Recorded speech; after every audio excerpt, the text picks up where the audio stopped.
देश में अंतर्राष्ट्रीय प्रतिस्पर्धा की चुनौतियों का सामना करने के लिए श्रम कानूनों में आमूल परिवर्तन की मांग तेज होती जा रही है।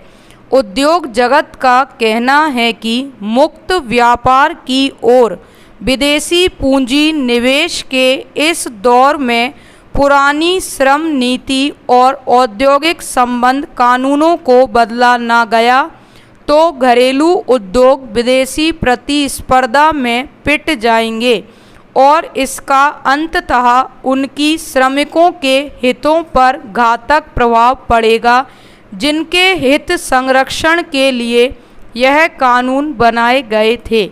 श्रम बाजार के नियमों को उदार बनाने की वकालत कर रहे लोगों का कहना है कि आज़ादी के बाद सरकार ने घरेलू उद्योगों को संरक्षण के लिए आत्मनिर्भरता और आयात प्रतिस्थापन की नीति अपनाकर चली थी, जिसमें सार्वजनिक उपकरण की अग्रणी भूमिका रखी गई थी।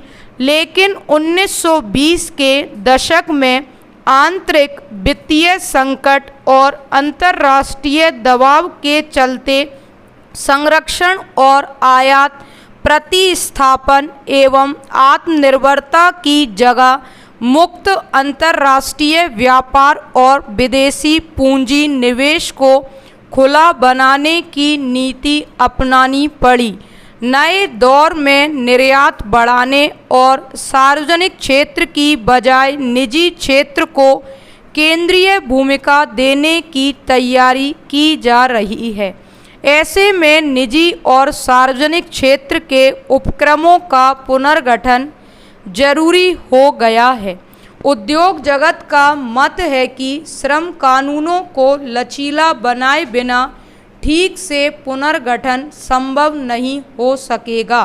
दिल्ली के एक प्रोफेसर ने भारत के लिए प्रतिस्पर्धी और मानवतापूर्ण श्रम बाजार नीति शीर्षक एक पर्चे में लिखा है कि देश में उदारीकरण की नीति शुरू होने से पहले और बाद में आर्थिक वृद्धि दर कभी भी इतनी ऊंची नहीं रही कि व्यापक गरीबी और बेरोजगारी में कमी हो सके।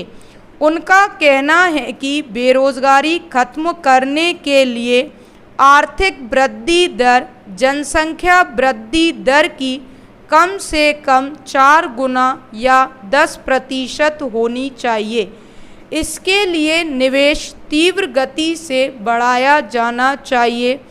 उनकी राय में श्रम कानूनों की जटिलता निवेश के निर्णयों पर प्रतिकूल प्रभाव डालती है। भारत में उदारीकरण से पहले उद्योगों के सामने कोई खास प्रतिस्पर्धा नहीं थी, लेकिन भारतीय दूरदर्शन बाजार में जापान और कोरिया की कंपनियों के आते ही घरेलू दूरदर्शन कंपनियां ओझल हो गईं और उनके श्रमिक सड़क पर आ गए। पुनर्गठन आधुनिकीकरण के अभाव में यही हाल अहमदाबाद और मुंबई की कपड़ा मिलों का हुआ। श्रम बाजार को लचीला बनाने के पीछे एक जोरदार तर्क यह है कि पहले रोजगार फिर आर्थिक वृद्धि की बात करना गाड़ी को घोड़े के आगे रखकर चलाने का प्रयास है। आर्थिक वृद्धि के बावजूद हो सकता है कि रोजगार ना बढ़े, लेकिन यह बात भी स्पष्ट है कि बिना वृद्धि के एक भी आदमी को रोजगार नहीं मिलेगा। इसी संदर्भ में श्रम की मांग की लोच के बारे में प्रसिद्ध प्रतिष्ठित अर्थशास्त्री मार्शल का सिद्धांत भी विचारणीय है। मार्शल ने अर्थशास्त्र के सिद्धांत में श्रम की मांग को प्रभावित करने वाले 4 कारण बताए हैं। श्रम की जगह अन्य संसाधनों को प्रतिस्थापित करने की तकनीकी संभावना, उस श्रम से उत्पादित माल की मांग की लोच, उत्पादन में श्रम लागत का हिस्सा और आपूर्ति की लोच।